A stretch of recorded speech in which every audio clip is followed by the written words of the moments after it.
नमस्कार मित्रों, नमस्कार जातकों।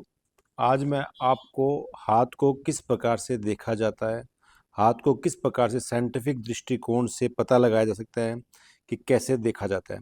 और कोई भी व्यक्ति जिसको हाथ को देखने की बहुत ज़्यादा नॉलेज है और बहुत ज़्यादा आध्यात्मिक ज्ञान है, तो हाथ को देखने का भी एक साइंटिफिक व वैज्ञानिक तरीका है, उसी के द्वारा हाथ देखा जाता है। तो कोई भी हाथ देखने से पहले 3 स्टेप का पालन किया जाता है। एक होता है दर्शनम, दूसरा होता है स्पर्शम और तीसरा होता है विमर्शम। मतलब दर्शनम का मतलब ये हो गया कि सबसे पहले आपको हाथ की स्थिति देखनी पड़ेगी, हाथ किस प्रकार से है, कि हाथ का स्ट्रक्चर क्या है, हाथ की हथेली कैसी है, हाथ की हथेली सॉफ्ट है, हार्ड है, कैसी है।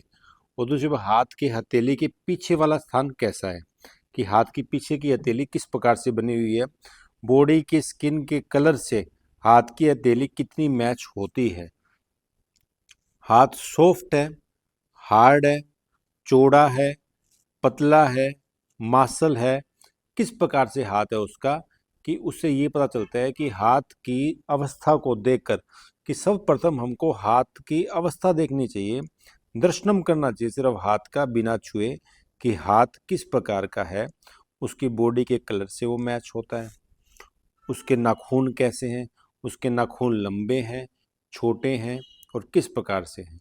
तो इन सब से ये पता चलता है कि सबसे पहले तो हमें दर्शनम में सिर्फ हाथ के स्ट्रक्चर को देखना पड़ेगा। दूसरी बात स्पर्शम, मतलब हाथ को स्पर्श करके देखना है कि हाथ कैसे, हाथ ठंडा है, गर्म है, स्किन चिकनी है या खुरदरी है। फिर नाखून देखने पड़ेंगे कि नाखून में चमक है या नहीं है, नाखून किस प्रकार से हैं, नाखून में सॉफ्टनेस है या नहीं है, नाखून लंबे हैं या चौड़े हैं या पतले हैं। तो दूसरा स्टेप ये हो गया कि हमें हाथ को स्पर्श करके यह देखना पड़ेगा कि हाथ का जो स्वरूप है मलमली है या हार्ड है, स्किन चिकनी है या खुरदरी है, नाखून कहीं से टूटे फूटे हैं या बिल्कुल प्लेन है और सीधे हैं। तो दूसरा स्टेप ये हो गया। और तीसरा स्टेप ये हो गया कि आपको विमर्शम करना पड़ेगा। विमर्शम का मतलब है डिस्कशन करना पड़ेगा कि अब आपको हाथ के, आपको दोनों की प्रवृत्ति पता लग गई है कि हाथ आगे से पीछे से सॉफ्ट कितना है, कितना हार्ड है। उसके बाद हमें मुख्य रूप से सबसे पहले हमें जो देखने हैं वो पर्वत देखने हैं। अब पर्वत का मतलब क्या हो गया, कि जैसे हाथों में ये हो गया शुक्र का पर्वत, ये हो गया आंतरिक मंगल, ये हो गया बृहस्पति का पर्वत। मतलब कहने का मतलब पर्वतों का उभार। अब कई बार क्या होता है कि कई बार रेखाएं होती है राजा महाराजा जैसी होती है, कि रेखाएं तो बड़ी टॉप क्लास की होती है लेकिन उनके पर्वत पूरी तरह डेवलप नहीं होते। अब पर्वत पूरी तरह डेवलप नहीं होते तो हाथ की रेखाओं का कोई भी मतलब नहीं है।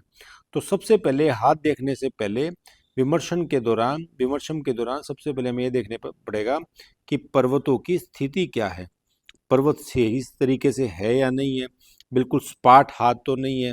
तो सबसे पहले हमें ये देखना पड़ेगा कि पर्वतों की स्थिति क्या है। पर्वतों की स्थिति के बाद जब पर्वत हमने देख लिए, उसके बाद प्रधान रेखाओं की समीक्षा करनी पड़ेगी। प्रधान रेखाएं कौन कौन सी होगी, कि जैसे एक ही होगी लाइफ लाइन, ये होगी माइंड लाइन और ये होगी हार्ट लाइन। तो प्रधान रेखाएं सबसे पहले देखनी है कि प्रधान रेखाएं कहीं से टूटी फूटी तो नहीं है, प्रधान रेखा किस प्रकार से बनी हुई है, प्रधान रेखा साफ स्पष्ट नहीं है। प्रधान रेखाओं के बाद हमें गौण रेखाओं के बारे में पता करना पड़ेगा। गौण रेखा में जैसे भाग्य रेखा होगी, भाग्य रेखा में छोटी छोटी ब्रांच इधर से जा रही है, जैसे राहु ब्रांच इधर से जा रही है, राहु की रेखा यहाँ से जा रही है, तो ये होगी गौण रेखा। तो सेकंड स्टेप पे हम देखेंगे गौण रेखा। और तीसरे स्टेप पे हम देखेंगे सूक्ष्म चिन्ह। सूक्ष्म चिन्ह कौन से हो गए, जैसे मान लो कहीं पर फिश का निशान है, कहीं पर आपको स्केर का निशान है, कहीं पर गोल निशान है, कहीं पर मछली का निशान है। तो ये हो गए सूक्ष्म चिन्ह।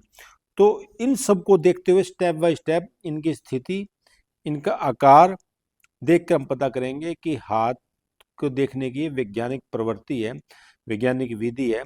इसलिए हाथ को सामने से दिखाएंगे तो सबसे ज़्यादा स्पष्टीकरण होगा कि हाथ में बिल्कुल एग्जैक्ट पता लग जाएगा।